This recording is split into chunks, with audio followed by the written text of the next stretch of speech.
یا نبی سب کرم ہے تمہارا۔ حضور صلی اللہ تعالیٰ علیہ وسلم کا مقدس زمانہ ہے۔ سرکار دو عالم، نور مجسم، رحمت عالم، شفیع معظم صلی اللہ تعالیٰ علیہ وسلم حرم کعبہ کی دیوار سے ٹیک لگائے ہوئے کھڑے ہیں۔ سامنے جم غفیر ہے۔ مکہ کے تمام لوگ حضور صلی اللہ تعالیٰ علیہ وسلم کے سامنے حاضر ہیں۔ سرکار فرماتے ہیں کہ اے لوگو، کیا تم مجھے پہچانتے نہیں ہو؟ تمام لوگ یک زبان ہو کر اور دست بستہ سرکار کی بارگاہ میں کھڑے ہیں، یک زبان ہو کر عرض کرتے ہیں یا رسول اللہ، ہم آپ کو جانتے بھی ہیں، ہم آپ کو پہچانتے بھی ہیں۔ یا رسول اللہ، ہم آپ کو بہت اچھی طرح سے پہچانتے ہیں، اس لیے کہ اگر کوئی صادق الوعد الامین ہے تو وہ آپ ہی کی ذات گرامی ہے۔ یا رسول اللہ صلی اللہ تعالیٰ علیہ وسلم، ہمارے ماں باپ آپ پر قربان جائیں، ہم نے جتنا سچا آپ کو دیکھا ہے آج تک زمانے میں کسی کو نہیں دیکھا ہے۔ عزیزان ملت اسلامیہ، حضور فرماتے ہیں کیا تم نے کبھی مجھے جھوٹ بولتے ہوئے دیکھا؟ لوگ عرض کرتے ہیں یا رسول اللہ، ہم نے کبھی آپ کو جھوٹ بولتے ہوئے نہیں دیکھا ہے۔ اللہ اکبر، آپ کی زبان کو اللہ نے جھوٹ سے پاک کر دیا ہے۔ میرے عزیز دوستو، میرے آقا ارشاد فرماتے ہیں کیا تم نے کبھی مجھے کسی کی امانت میں سے خیانت کرتے ہوئے دیکھا ہے؟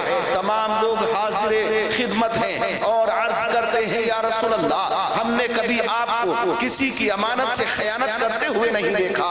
عزیزان ملت اسلامیہ، اور آگے سنیں، اللہ اکبر، سرکار دو عالم صلی اللہ تعالیٰ علیہ وسلم جیسا جیسا فرماتے ہیں، تمام لوگ یک زبان ہو کر حضور صلی اللہ تعالیٰ علیہ وسلم کے ساتھ یہ عرض کرتے ہیں یا رسول اللہ، ہم نے کبھی نہ تو آپ کو غلط طریقے سے بات کرتے ہوئے دیکھا، نہ کبھی کسی کو ڈانٹتے ڈپٹتے دیکھا۔ آپ کے اخلاق جیسے دنیا کے اندر کسی کے اخلاق نہیں دیکھے، آپ کے کردار کی طرح پوری دنیا میں کسی کا کردار نہیں دیکھا۔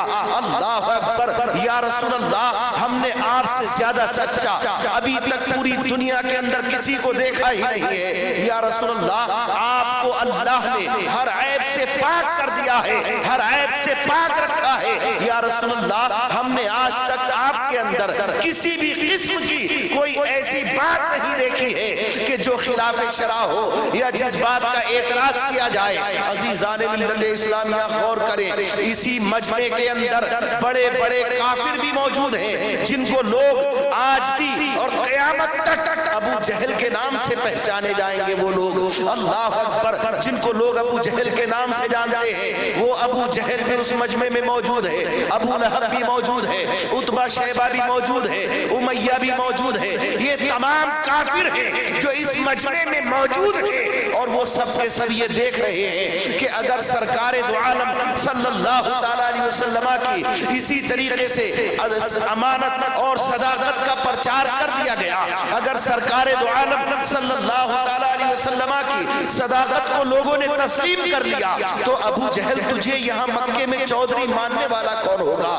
تیری بات ماننے والا کون ہوگا؟ تجھے اپنے پاس بٹھانے والا کون ہوگا؟ تجھ سے اپنے مشورے لینے والا کون ہوگا؟ تجھے اپنے گھر میں بٹھانے والا کون ہوگا؟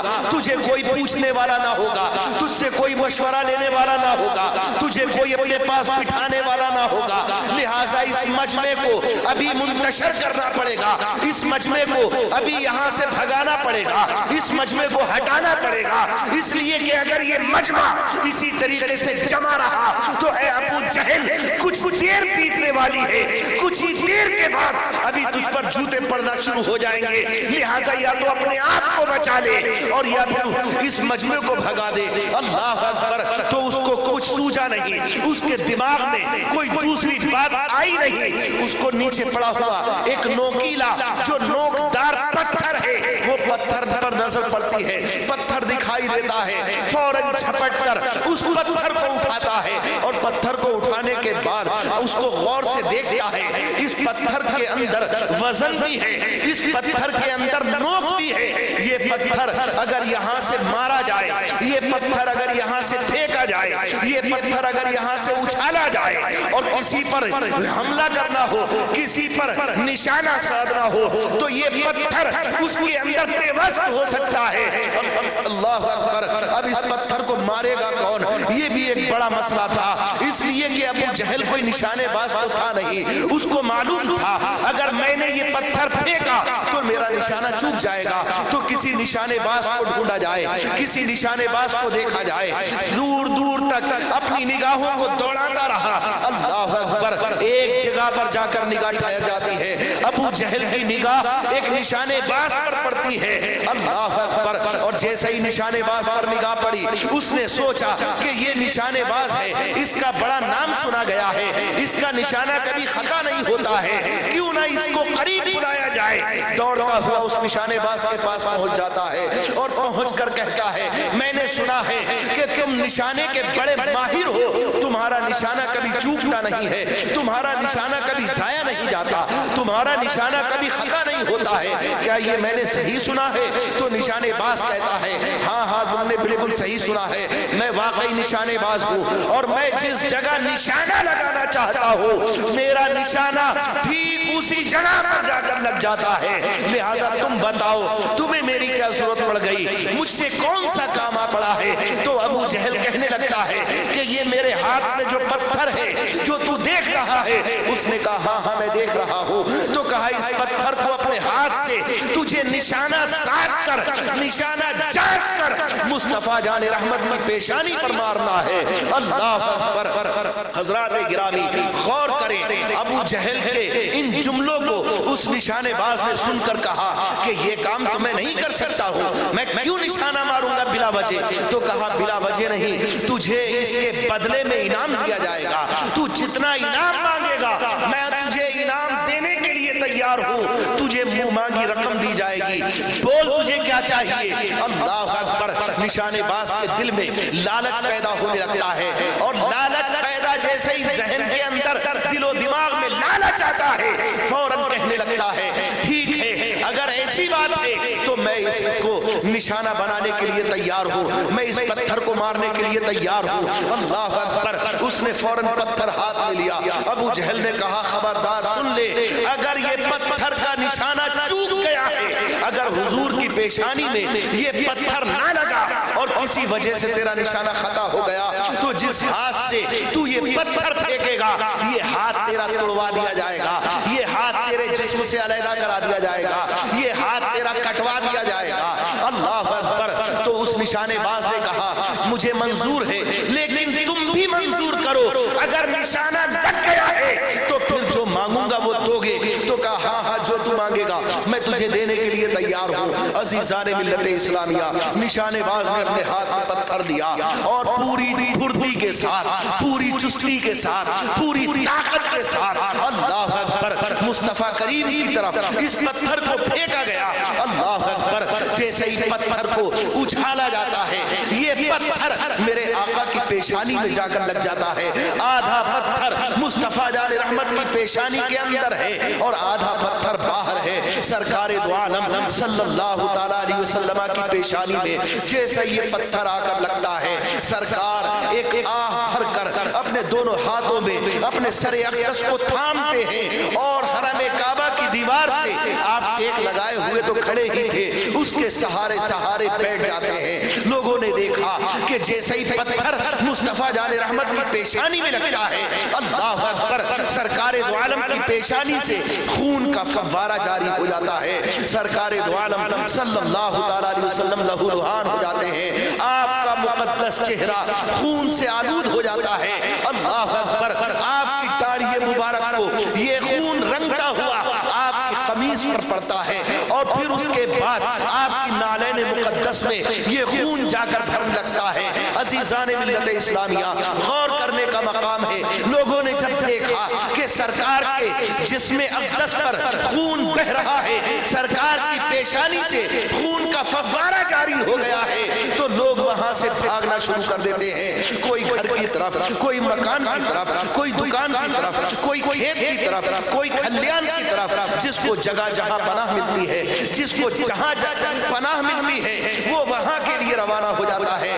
اللہ اکبر! ابھی تھوڑی دیر پہلے یہاں پر ایک شور و غل کی آوازیں ہو رہی تھی، شور و غل ہو رہا تھا، کچھ دیر پہلے لبیک یا رسول اللہ کی صدائیں بلند ہو رہی تھی، لیکن کیا ہوتا ہے اچانک ایک سناٹا طاری ہو جاتا ہے، خاموشی قائم ہو جاتی ہے۔ اللہ اکبر! آپ کی بیٹی حضرت زینب بنت محمد اپنے حجرے میں ہے، وہ یہ دیکھتی ہے کہ ابھی کچھ دیر پہلے یہاں سے شور و شرابہ ہو رہا تھا، یہاں سے آوازیں بلند ہو رہی تھی، صدائیں لگائی جا رہی تھی، لبیک یا رسول اللہ کی صدائیں بلند ہو رہی تھی، لیکن کیا ہوتا ہے اچانک یہ آوازیں بند ہو جاتی ہیں، خاموشی قائم ہو جاتی ہے، سناٹا چھا جاتا ہے۔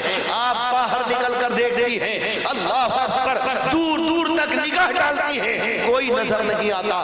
اللہ اکبر! آپ اور باہر کی طرف آتی ہیں، کوئی دکھائی نہیں دیتا۔ آپ حرم شریف کے اندر داخل ہوتی ہیں، جب آپ حرم کعبہ میں داخل ہوتی ہیں تو کیا دیکھتی ہیں کہ آپ کے والد محترم پوری کائنات کے مالک و مختار، اللہ اکبر، ساری کائنات کے صبح کائنات کے شمس الضحیٰ، شام کائنات کے بدر الدجا، جناب محمد رسول اللہ صلی اللہ تعالیٰ علیہ وسلم اپنے دونوں ہاتھوں سے سر اقدس کو تھامے ہوئے حرم کعبہ کی دیوار سے ٹیک لگائے ہوئے بیٹھے ہیں۔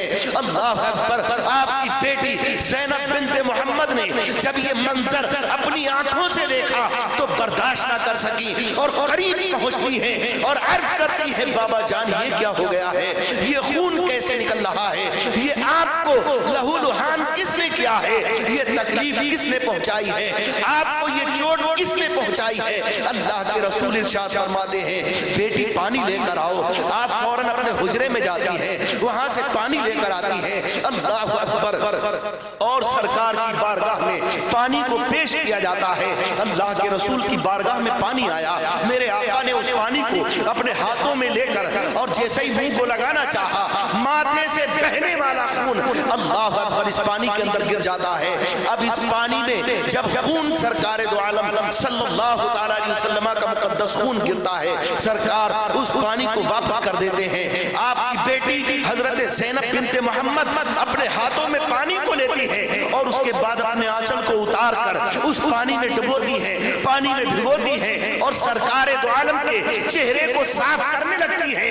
اللہ اکبر! آپ غور تو کریں، ایک بیٹی کا دل کتنا کمزور ہوتا ہے۔ آج ہم لوگوں کی حالت یہ ہے کہ دنیا دار کی بیٹی اگر باپ کو اس حالت میں دیکھ لے کہ اس کے باپ کے جسم کے کسی بھی حصے سے خون بہتا ہو تو بیٹی وہ دیکھ کر منظر برداشت نہ کر سکے گی۔ اللہ اکبر! چوٹ واقعی باپ کے لگی ہو لیکن اس کی تکلیف بیٹی کو ضرور ہوگی۔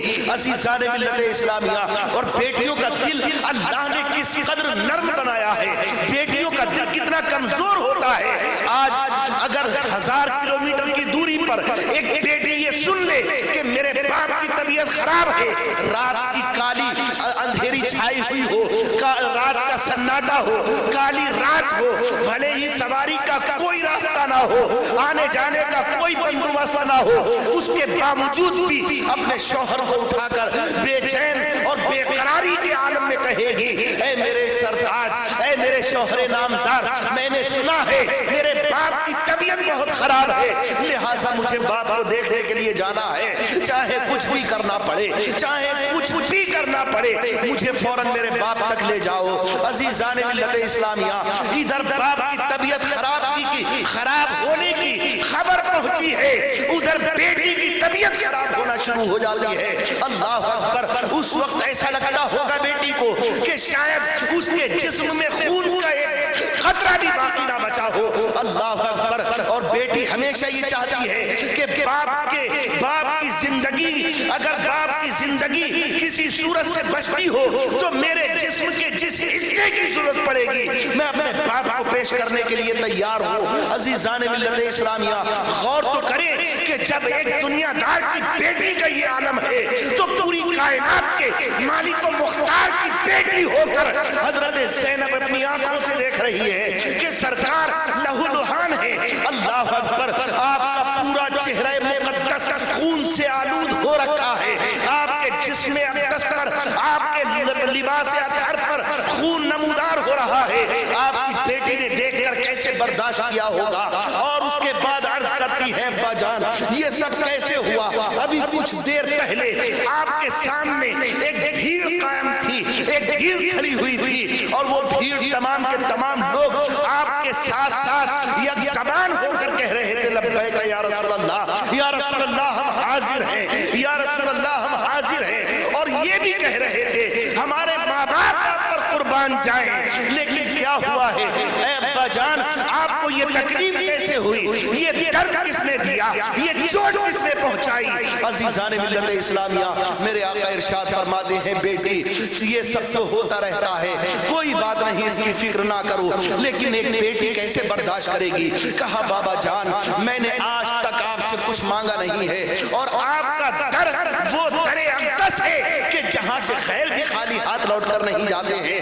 ابا جان میں تو آپ کی بیٹی ہوں، آپ کے جگر کا ٹکڑا ہوں، پھر میں نے آج تک تو کچھ مانگا نہیں، آج میں آپ سے کچھ مانگنا چاہتی ہوں۔ میرے آقا ارشاد فرماتے ہیں کہ بیٹی مانگو، کیا مانگتی ہو؟ تم جو مانگو گی تمہیں دیا جائے گا، تم جو پوچھو گی بتایا جائے گا، تم جو سوال کرو گی جواب دیا جائے گا۔ بیٹی بول کیا بولتی ہو؟ اللہ اکبر، آپ کی بیٹی عرض کرتی ہے ابا جان، اب عرض کرتی ہے ابا جان میں چاہتی یہ ہوں کہ جس نے آپ کو تکلیف پہنچائی ہے آپ اس کے حق میں بد دعا فرما دیں، اور آپ کو جس نے تکلیف پہنچائی ہے، جس نے چوٹ پہنچائی ہے، جس نے یہ درد دیا ہے، میں چاہتی ہوں کہ ان کے گھروں میں بھی اسی طریقے سے تکلیف کا معاملہ آ جائے اور وہ لوگ اپنے آنکھوں سے محسوس کریں۔ اللہ اکبر، آپ ان کے حق میں بد دعا کریں، یا رسول اللہ آپ کی بد دعا ہوگی ان کے گھروں میں اللہ کا عذاب نازل ہوگا، آپ کی بد دعا ہوگی ان کے گھروں میں قہر خداوندی قائم ہوگا، آپ کی بد دعا ہوگی ان کے گھروں میں اللہ کا عذاب نازل ہو جائے گا۔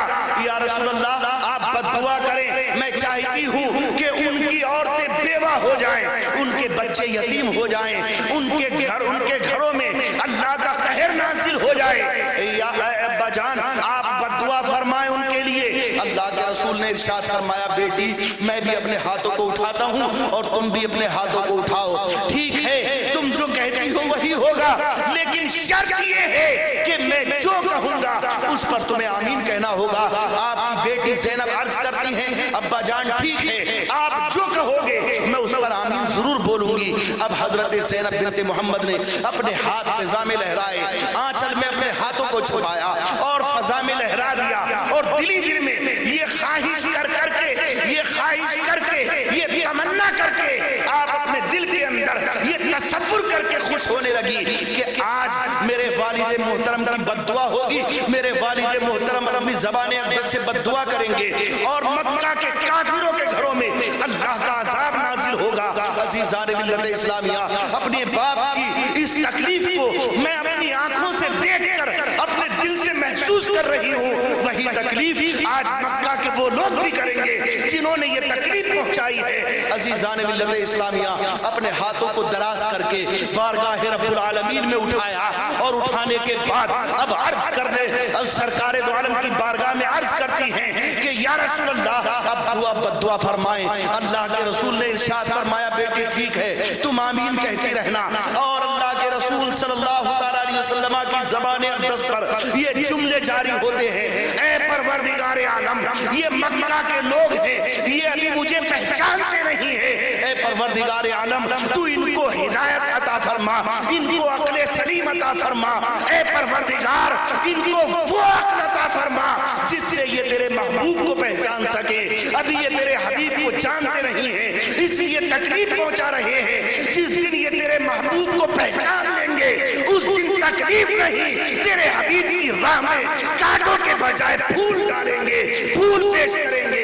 اے پروردگار عالم مجھے پہچاننے والی عقل ان کو عطا فرما. عزیزان ملت اسلامیہ, دعا پوری ہونے کے بعد جب آپ اپنے ہاتھوں کو نیچے لاتی ہیں تو کہنے لگتی ہیں بابا جان آپ نے بد دعا تو کی نہیں ہے. اللہ اکبر. میرے آقا ارشاد فرماتے ہیں بیٹی سن لو, ہم دنیا کے اندر کسی کو تکلیف پہنچانے نہیں آئے, ہم دنیا کے اندر کسی کو درد دینے کے لیے نہیں آئے, ہم دنیا کے اندر کسی کو کرب کی زندگی دینے نہیں آئے, ہم دنیا کو برباد کرنے نہیں آئے, بلکہ اس برباد ہوئی دنیا کو آباد کرنے کے لیے آئے ہیں. اللہ تعالیٰ نے ہمیں اس دنیا کو برباد کرنے کے لیے نہیں بلکہ بربادی سے بچا کر اس دنیا کو آباد کرنے کے لیے بھیجا ہے. اللہ اکبر. اسی لیے قرآن پاک میں اللہ ارشاد فرماتا ہے وَمَا أَرْسَلْنَاكَ إِلَّا رَحْمَةً لِّلْعَالَمِينَ. اے محبوب ہم نے آپ کو سارے جہان کے لیے رحمت بنا